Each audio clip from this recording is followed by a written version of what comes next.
Good afternoon, Tonda McCharles with the Toronto Star. Sir, why are you throwing the country into an election in the middle of a tariff war? And if you think it's so necessary now, then why not make it longer so Canadians can really test drive you to see if you represent the change you claim to represent? Well, a couple of things, Tonda. First is that we have put in place a tremendous amount of change in the 9 days that I have been Prime Minister. That includes changes to taxes, including the announcement today of a middle-class tax cut. But very importantly, we put in place protections for workers. So we made a commitment right from the start that we would use all revenues from retaliatory tariffs to protect our workers. And we put in place changes to the EI system in order to do that. I note that Mr. Poilievre has taken that money and said he will use it for a tax cut. Doesn't care about workers being in place. We put in place protections for businesses through this period. We have shown the scale of our ambition in terms of creating what Canadians have asked for. And I've heard this time and time again across this great country. Canadians want one Canadian economy, not 13. They want us to break down those barriers. So we brought together the First Ministers, the Premiers of the provinces. We hammered out a consensus about achieving that. We're picking up on the model that Nova Scotia and others have put in place. We're making a commitment at the federal level to legislate the removal of all these barriers by Canada Day so we can have free trade by Canada Day. So we've done a lot. I could go on, but we've done a lot in the 9 days to put in place many of the foundations. But what's important is that the government has a mandate from the Canadian people to finish the job of building that Canadian economy, to finish the job of diversifying our trading partners, and to have a strong mandate to stand up to Donald Trump and the Americans and negotiate the best deal for Canadians. And that's what I will do. After that meeting Friday night, you said you linked Pierre Poilievre's Conservatives to Elon Musk and Donald Trump's approach to cutting taxes, regulations, foreign aid. Mr. Poilievre's just staked out his own platform pitch to Canadians right now, today saying that he will stand up to Trump, that a Liberal's still just a Liberal. So on what basis can you fairly compare the Canadian Conservatives to Trump-style Republican Conservatives? Well, first, the comparisons are quite easy. You look at the language mirrors, and the track record of language stretches back over years. It's not a recent phenomenon, so straight from the language, number one. Secondly, from the intention. So Elon Musk stands up and says, and the Trump administration eliminates foreign aid. Within a few days, Pierre Poilievre flies in and out of Nunavut and says, I'm going to eliminate foreign aid. By the way, doesn't talk to the Premier, doesn't talk to local Indigenous leaders while he's there, not our approach, obviously. So a series of words plus proposals which are uncannily familiar with the proposals of the Trump administration. Very different from our approach, very different from an approach for example, to building a housing market, both offering much greater supply, very different from our approach. I'll give you one last example because I know there's a long lineup of questions. Today, we announced that we are going to expand dental care. Now, the dental care program that was put in place several months ago now serves 1.8 million Canadians. 1.8 million Canadians have received dental care under this program. These are people who could not afford dental care previously. Pierre Poilievre pretends they don't exist. We've just expanded the potential pool by another 4.5 million Canadians who also are in that situation. That is a very different approach to Canada. That's a Canada that brings Canadians together, protects all, and that's the Canada we're offering. Good afternoon, Prime Minister. Ashley Burke, CBC News. You've repealed the capital gains tax changes, and you're promising this middle-class tax cut, but you're also making new spending commitments. So how do you plan to pay for that, and what kind of cuts will you have to make to keep up with your promise of a deficit below 1% of GDP? Well, a couple of things. One is that we are looking at driving efficiency in government, in other words, productivity in government, by flipping around the approach to government, which is to concentrate on the outcomes as opposed to the dollars in. And so that's part of the reason why, it's the core reason why we put in place a new Ministry Department of Government Transformation, use a series of reviews on programs, but also new technologies, AI, to drive those productivity. I'm going to, if I may, Ashley, just clarify something which you said, which is that we're differentiating between spending less as a government, and I would recall that government spending has gone up around 9% on average over the last several years. So we're going to get that level of spending increase down. That in and of itself will create room. But what we're concentrating on is Canada investing more. It is time to build. It's a tremendous time to build out this economy. It's what we need to do to create jobs, higher paying jobs and growth. And we will use scarce taxpayers' dollars to catalyze huge private investment in the likes of opportunities that we discussed as First Ministers on Friday. And for those who didn't watch it, I can understand why people wouldn't have watched that, so I'll say it now. This is clean and conventional energy. These are new trade corridors. This is millions and millions of homes in this country to get the cost of new homes down for all Canadians. And that's what we're looking to do as a government. That's what we will do as a government. And we put many of the foundations in place in just 9 days. We're asking for a mandate to finish that job. En français maintenant ou après? Oui, sur ce que vous coupez juste Alors, en ce qui concerne l'assainissement budgétaire, ça implique plus la productivité du gouvernement que les réductions des dépenses actuelles. Alors, c'est une question de mettre l'accent sur les résultats, pas les dépenses eux-mêmes. Deuxième point, nous mettons l'accent sur l'investissement au Canada, afin d'utiliser les dollars gouvernementaux afin de catalyser des grands investissements privés en ce qui concerne le logement, le secteur d'énergie propre, le secteur d'énergie conventionnelle et les minéraux critiques et tout cela que nous avons discuté aux réunions des premiers ministres. You're a new leader, but the Liberal government has been in power for a decade. Your ministers served under the Trudeau government.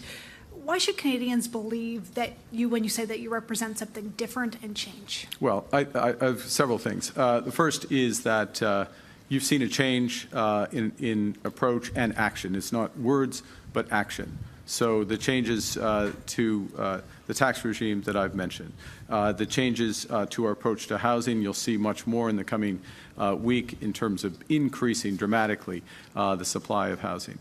Change to the approach to our external trading partners and our security partnerships with the accords with France, with the United Kingdom, the building out with the European Union.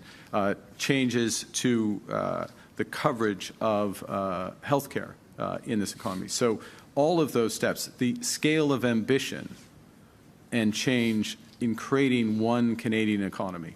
And I think one of the things that I would emphasize is that I recognize, and my government recognizes, the need to act dramatically and act rapidly to build an economy that's strong for Canada, to control what we can control, to build for us and by us. That's what we're doing. The other thing I would add is that we have some very strong members of our caucus of ministers. I'm fortunate to serve with them. We are recruiting some exceptionally strong candidates across this country. Some have been announced. Many more will be announced in the coming days. This is a renewed government, and the proof is in the action, and the action has been considerable. Thank you. Good afternoon, Mr. Carney. Christopher Nardi from the National Post. So Alberta Premier Danielle Smith recently said that she had asked the United States administration to pause their tariffs during the federal election because they were benefiting Liberals in the polls and hurting Conservatives under Pierre Poilievre. What is your response to those comments, and will you be able to work with the Premier in light of that revelation? Well, my responsibility is to work with all Canadians, with all stakeholders, certainly with the premiers, with national Indigenous organizations, with Labour, with other stakeholders, with everyone. So that's my responsibility. I take that seriously. I was pleased that at the First Minister's meeting we had unanimous consent on our communique, on our objectives. We have to follow through with action for that. With respect to the Premier's comments, I take note of her alignment of Monsieur Poilievre with Mr. Trump, and would note that that's one of the decisions that Canadians will have to make, whether they want a government that is unifying, that's standing up for Canada, and is taking focused action to build a better economy, or they want division and Americanism, and that's what Mr. Poilievre seems to be offering, and just endorsed by the Premier of Alberta. In French, on Ms. Smith, please. En ce qui, oh, mon Dieu, OK. C'est beaucoup. Alors, première chose, comme étant Premier ministre, je travaille avec tous les groupes, les premiers ministres, puis les chefs autochtones, les syndicats, les ouvriers, tout cela, les sociétés, bien sûr. OK? Ça c'est mon job et je le fais. Et il y a un exemple avec le consensus que nous avons agréé vendredi dernier aux réunions des premiers ministres. D'autres points. Il semble que Madame la Première ministre d'Alberta dise que, en effet, M. Poilievre et M. Trump sont les mêmes. Ça, c'est le choix pour les Canadiens. Les Canadiens, un Trump canadien ou un gouvernement qui unit notre pays, qui met l'accent sur l'action afin d'avoir une économie forte qui travaille pour tous les Canadiens et Canadiens. Pas facile, hein, faire le saut français. Oui, c'est un service de traduction ici, comme Premier ministre. Alors, vas-y.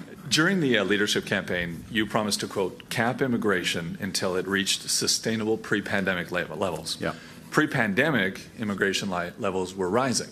So will you be lowering, maintaining, or increasing current immigration levels? Yeah, this is an important question. So the way I would characterize the situation is that post-COVID, there was a surge in immigration, both in temporary foreign workers, in foreign students, as well as permanent immigration, and we have not lived up have not lived up to the bargain with those people. There's not adequate housing. Not everyone who came here for an education was getting an education that they would expect. And a consequence of that, many other aspects, but a consequence of that is the new caps that have been put in place on much lower levels of immigration, including temporary foreign workers, including foreign students. And those caps, or something similar to those levels, in my judgment, need to remain in place until we've expanded housing. We've reabsorbed the levels of immigration that have happened in our country, and so there's not a predetermined point where one would remove or adjust those caps. Si je peux dire, parce que chaque question est en anglais et en français, si je peux dire en ce qui concerne au Québec, un aspect d'immigration au Québec, c'est une question d'intégration des immigrants à la société québécoise. Et il faut avoir un rythme qui est d'accord avec ça, tout cela. We'll do last question. Dernière question, s'il vous plaît. Judy Trin with CTV News. C'est pas chaud aujourd'hui, hein? Prime Minister Carney, you're a practicing Catholic. You went to church before you visited the Governor General this morning. Do you explicitly support a woman's right to choose? And how will your faith impact your policy deliberations should you win this election? Thank you for the question. I wouldn't have drawn attention to the fact I went to church, but thank you for noting it. I absolutely support a woman's right to choose unreservedly, and will defend it as the Liberal Party has defended it proudly and consistently. I will defend the Charter proudly and consistently, as the Liberal Party does. I would say this: I don't speak about these matters.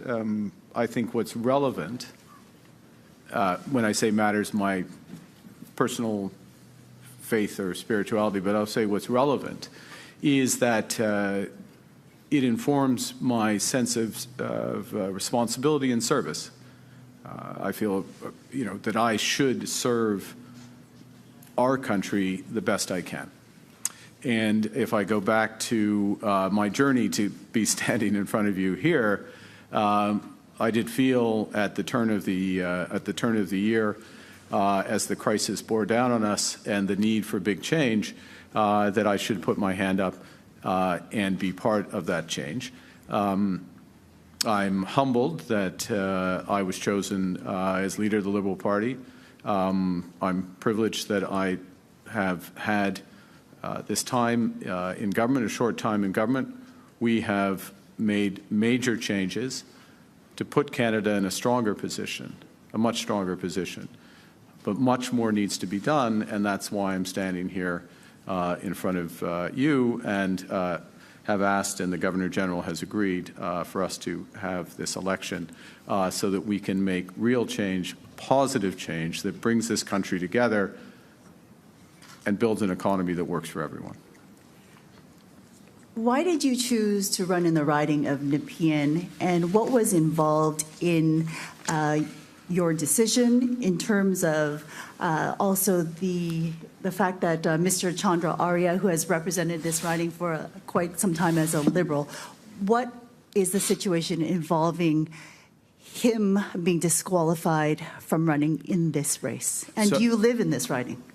So several things there in your question. First, the decision of candidates selection or candidate approval, we have within the Liberal Party a committee called the Green Light Committee, which takes into account various information about candidates, does basic candidate due diligence, if I can put it that way. Mr. Arya, so I am not a member of that committee. They take their decisions. Mr. Arya, as you know, was disqualified from the leadership race for the Liberal Party because of certain factors. That informed the decision, is my understanding, of the Green Light Committee to recommend that he be disqualified as a candidate in Nepean. Now, from my perspective, I've been a resident in the Ottawa area for almost 20 years, with the exception, of course, when I was quite obviously a resident in London when I was Governor of the Bank of England, but apart from the time when I was Governor there, I've been a resident in Ottawa. I know Nepean well. I was best man to Peter Chiarelli, grew up in Nepean, so from Barrhaven to Bell's Corners and in between, it's an area I know well. And in many respects, it's representative of many of the aspects, not all the aspects, but many of the aspects of this country.